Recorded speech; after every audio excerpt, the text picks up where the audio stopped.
expressed interest in signing him. I'd like to know which promotions those are. Stephen A., your reaction? I'm scared, to be quite honest with you. This is a guy, played at Mississippi. We know he played in Carolina. We know he was a big-time player before, obviously, his transgressions, something he's denied despite a judge on a bench trial in North Carolina convicting him of assault and beyond. The fact of the matter is that he seems to be an unstable individual. Now, when you talk about MMA, whether it's MMA or whether it's boxers or anybody in a pugilistic sport, I have profound respect for them, not just because of their abilities, Max, to actually fight, but also the dedication that it requires in order to be great, and more importantly, the discipline. And the thing that scares me about Greg Hardy is that I actually believe that he's somebody that whose discipline I can't trust. I can look at guys in the MMA, and I've met a lot of those fighters, and I've met a lot of guys that obviously are boxers, as obviously you have, Max. And no matter what they are in the ring, when they step away from it, they understand who they are and how that stuff has to be restrained, because essentially they're licensed weapons physically because of what their abilities are. And we have questions as to whether or not Greg Hardy can be somebody to exercise that level of discipline. So it's one thing when you're playing football and you struggle to curtail and harness your violence. It's another thing entirely when now you're engaging in a sport where you have a license to assault folks and you're hoping that will be enough. But I must confess to you, when I heard this, and I just heard about the story a few minutes ago, which is why we automatically incorporated and implemented it into this show, my primary concern is, well, now he's going to focus on fighting, which means he's going to become a more skilled fighter, which means that the probability is there that he'll become even more violent. And if that happens, how much of a danger will he be? I hope I'm wrong. You know, I believe in second chances, and you just hope that people fly straight and get themselves on the right track and do the kind of things that they need to do to move forward and become productive and model citizens in our society. But to have questions or trepidation about that when it comes to this particular individual, and to know that he's going to be harnessing, improving upon those violent skills even more so, I got to admit, it kind of makes me a little bit scared. My mind goes to, why are these promotional companies lining up to sign him? And I think the answer is that whether or not it's fair to Greg Hardy that he's perceived as someone who's evaded justice or who's unstable, in fact, that's how he's perceived by many, and not without reason. These promotional companies, it seems to me, are lining up, well, of course, because he's famous. No, it's not just because he's famous.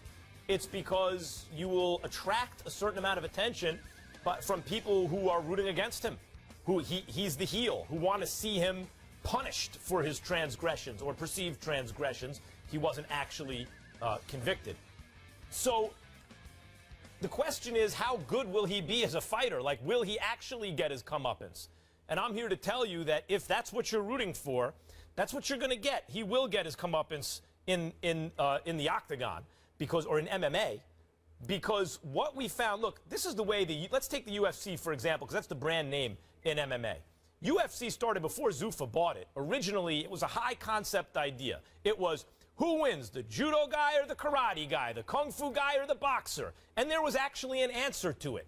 The answer was the Brazilian jiu-jitsu guy wins. Royce Gracie beat everybody pretty early on, won a bunch of them in a row. And then finally, American wrestlers and others realized if we can have enough of a ground game to stay out of submission holds, hyperextend limbs, and so they tap out or else choke windpipes and stuff like that, affect someone's breathing. If we could just stay out of those holds and hit back and grind them down, ground and pound, we can compete. And from this has emerged a much more homogenous kind of fighting style that leads to success in MMA. But I would say, even for the big guys, you've got to be able to handle yourself on the ground. You need, in order to have lasting power, to staying power, you need either a Brazilian Jiu-Jitsu background or a wrestling background, neither of which, to my knowledge, Greg Hardy has. Right. So if you're looking to see him get his comeuppance in MMA, I think you're going to see it.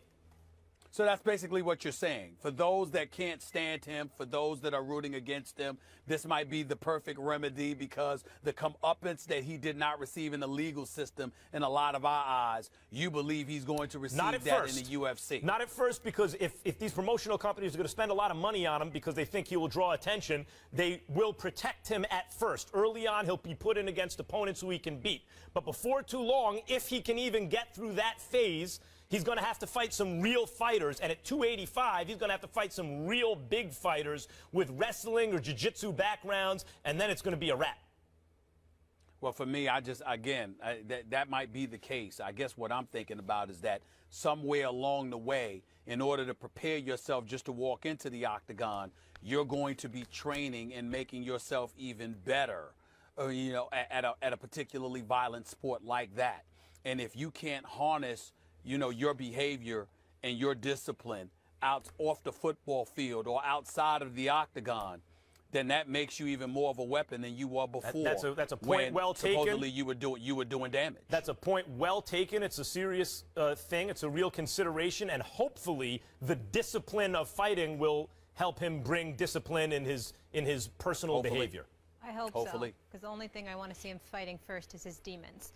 You heard these guys talking about Greg Hardy's move to MMA, but now we want to hear from you. Do you want to see Hardy as an MMA fighter? Go on Twitter, vote. We'll share those results a little later. It was fun to be out there, fun to be a part of, us winning games. I've talked at length about how I've, been feeling over the years, and I feel better now at 39 than I did when I was 29. And it was just, I think due to a lot of things. So I feel like I'm in a good routine, and if I play a game like yesterday, I feel like by Wednesday practice, I'm, geared up and ready to go.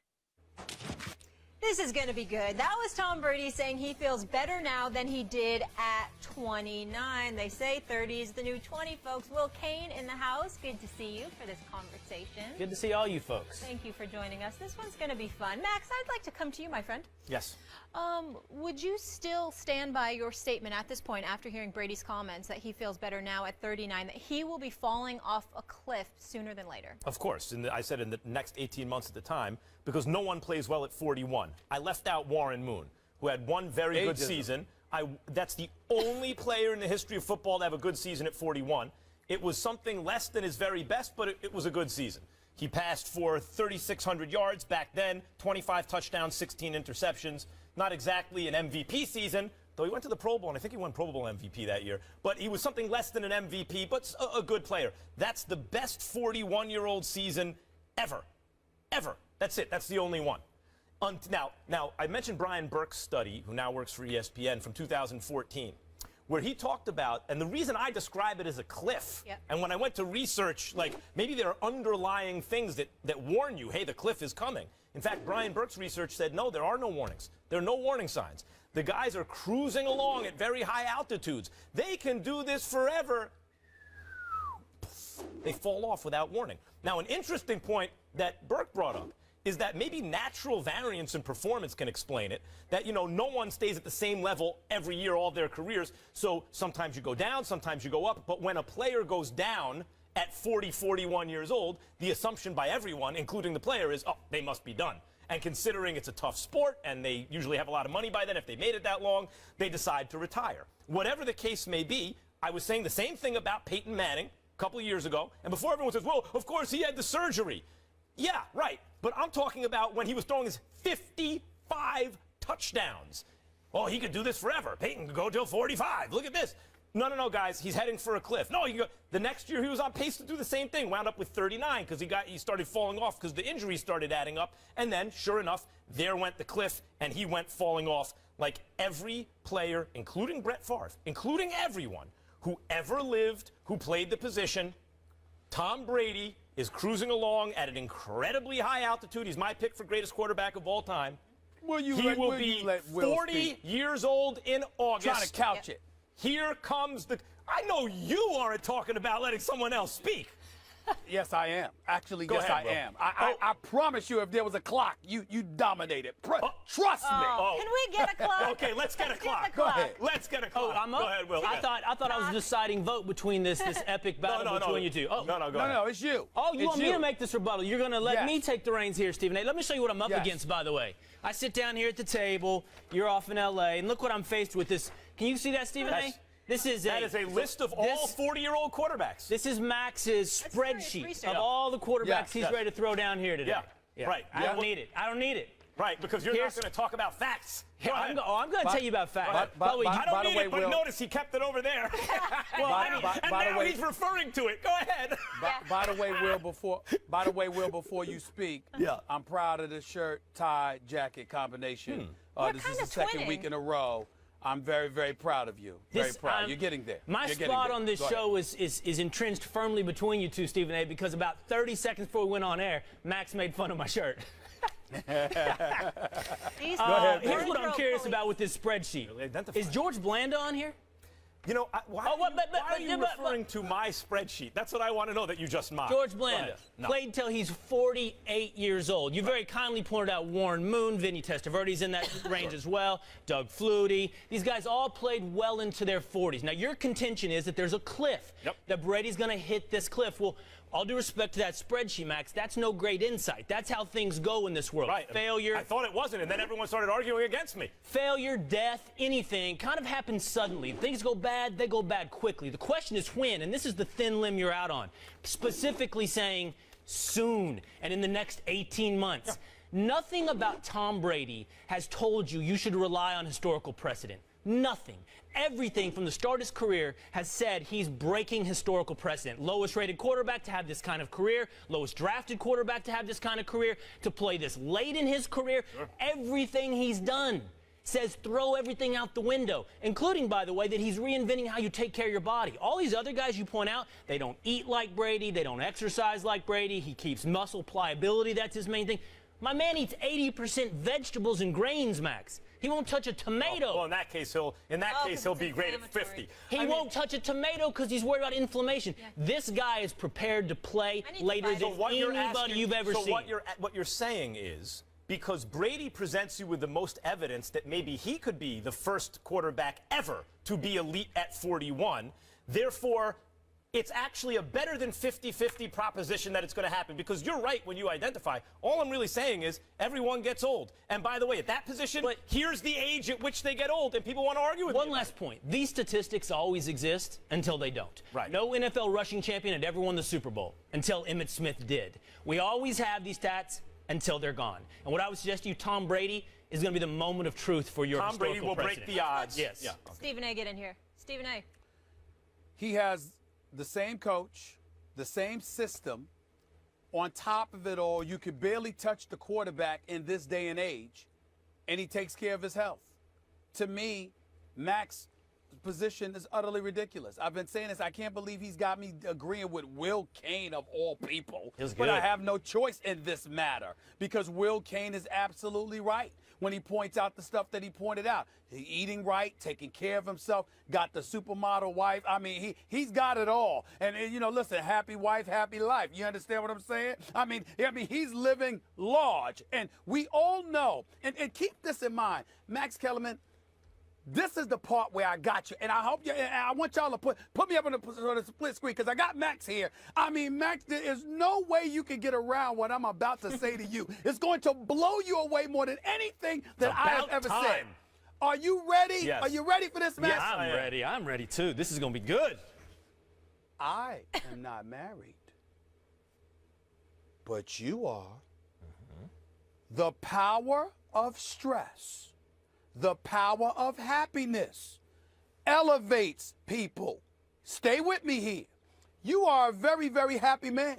Every time you walk in with those eyes of yours, you just look beautiful. I mean, it's not just the beautiful daughters, it's the beautiful wife. Everything. Am I lying, more Hollywood? compliments on this show than I do at home. What are you talking about? Does this guy rave? Does this guy, or does he not rave about his wonderful wife and family every single day? So guess what? That makes you happy.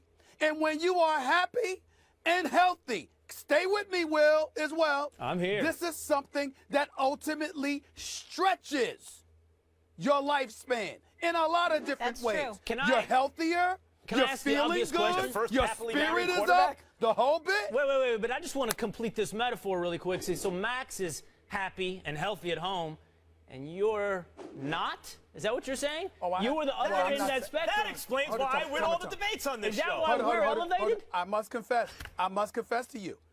I'm a happy man, but it's nothing compared to how happy I intend to be. Y'all lives are the way that they are. I'm going this way. Oh, we peaked. I'm on the way up. You know what I'm saying? I'm all right.